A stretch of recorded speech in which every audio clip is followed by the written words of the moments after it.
Chairman PCB Zaka Ashraf की central contract के मामले पर कप्तान बाबर आजम समेत खिलाड़ियों से मुलाकात बेनतीजा रही, जिसके बाद ये मामला खटाई में पड़ने का अंदेशा है। ज़का अशरफ ने हमनटोटा में टीम के साथ लंच किया और सेंट्रल कॉन्ट्रैक्ट की मुतनाज़ा शिकों पर खिलाड़ियों को एतमाद में लेने की कोशिश की। अहम स्पॉन्सरशिप समेत दीगर जराये से हासिल होने वाली आमदनी में हिस्से के मामले पर मामला तय न पा सके।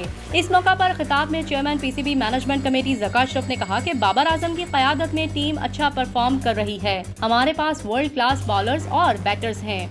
उन्होंने कहा कि हमारा कॉम्बिनेशन भी अच्छा है, कोई वजह नहीं कि हम ट्रॉफी ना जीतें। दुनिया भर के साबिक क्रिकेटर्स पाकिस्तान टीम को मजबूत करार दे रहे हैं। जिस फॉर्म में पाकिस्तान टीम है वो किसी को भी हरा सकती है। साबिक क्रिकेटर्स के ख्याल में हम एशिया कप के सबसे फेवरेट हैं। उन्होंने कहा कि हम वर्ल्ड कप जीत चुके हैं, 2 मरतबा एशिया कप भी जीता हुआ है।